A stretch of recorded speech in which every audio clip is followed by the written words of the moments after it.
Ботулизм бул ботулизм таякчасы бөлүп чыгарган уудан пайда болуучу оору. Өз убагында дарыгерге кайрылбаса, бейтаптын шал болуп калуусуна же өлүмгө алып келүүчү коркунучтуу илдет.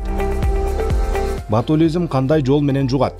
Ботулизм менен өзгөчө үй шартында санитардык нормаларды сактабай, технологиялык талапка ылайыксыз консервацияланган азыктарды колдонгон учурда жабыркашат.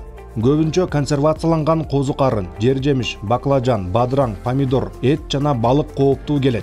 Үй шартынан сырткары, тамак-аш дүкөндөрүндө сатылган консерваланган козу-карын, банкага салынган жашылча жемиштердин түрлөрүнөн ботулизмге кабылуу коркунучу бар.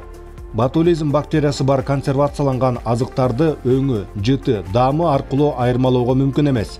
Ботулизмдин белгилери: инкубациялык мөөнөтү 4-6 саатты түзөт. Айрым учурларда 7-10 күнгө чейин созулушу ыктымал.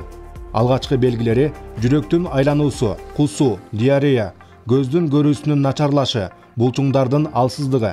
Эң коркунучтуу белгиси: дем алуу кыйындап, суюктукту жутуу мүмкүн эмес болуп, параличке да алып келиши мүмкүн. Ботулизмдин алдын алуу. Үй шартында консервацияланган азыктарды базардан, көчөдөн сатып албаңыздар. Азыктарды сатып алууда чыккан датасын, колдонуу мөөнөтүн, жасалган шарттарына көңүл буруу зарыл. Азыктардын алдында колду самындап таза жуу кажет. Ошондой эле жогоруда айтылган кайсы бир белгилердин түрлөрү кездешсе же бар болсо, тезинен дарыгерге кайрылыңыздар. Муну менен сиздер ооруну алдын алып жана даарылануу